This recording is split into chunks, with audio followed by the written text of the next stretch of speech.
So the other day I received this pamphlet in the mail. First thing I noticed about it was the crazy looking beast portrayed on the front cover. One was like a mixture of a lion and a leopard, complete with 7 heads and horns protruding from each. It's almost as if Napoleon Dynamite himself drew these.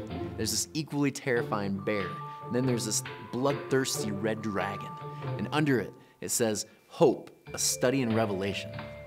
Hope. Really? Is this really what the book of Revelation is all about? A bunch of twisted, terrifying beasts, cryptic messages of death and destruction that are only understood if you use a book of symbology and a calculator? If that's really what this book is all about, I mean, no wonder people are nervous even to attempt to read it. It almost appears completely irrelevant to my life. I used to think Revelation was written for a bunch of scholars or Bible-thumping preachers who were intent on scaring the hell into me. Turns out, Revelation was really written for a bunch of hurting, broken people like you and me. These people, they were living in a Roman culture that completely despised Christianity.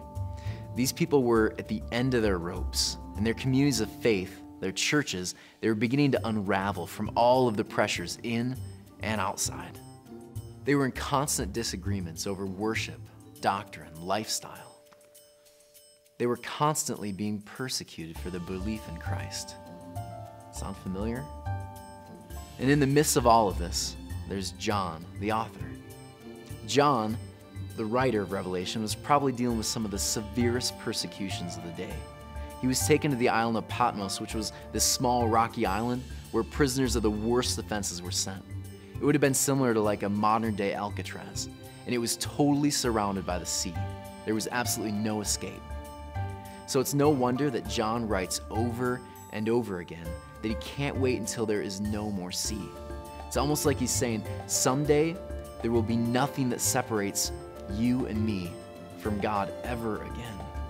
We won't be imprisoned by the sea any longer.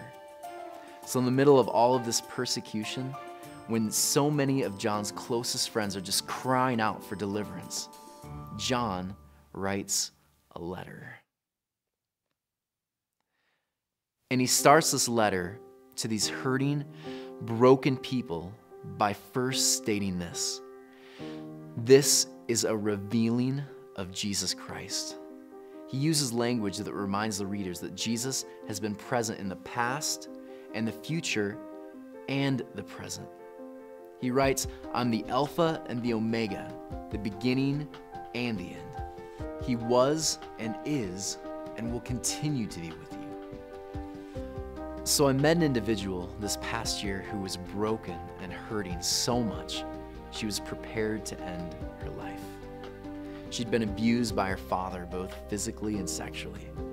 She had few friends left, and she carried around this tremendous amount of guilt. Her words at the end of our conversation, they just stunned me. She said, "I just need to know that someone cares, that God has not left me." The book of Revelation starts where we all begin our spiritual journeys, broken and in need of healing. And John reminds us, Jesus has not left us. In fact, he's been there the entire time.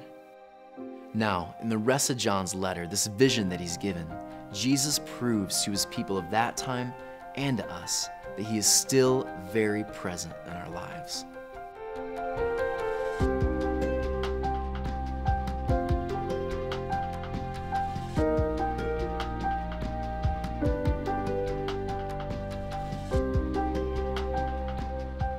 It's as if God is telling us through Revelation, I've heard your cries, I've witnessed the world's injustice, and I've read your passionate letters.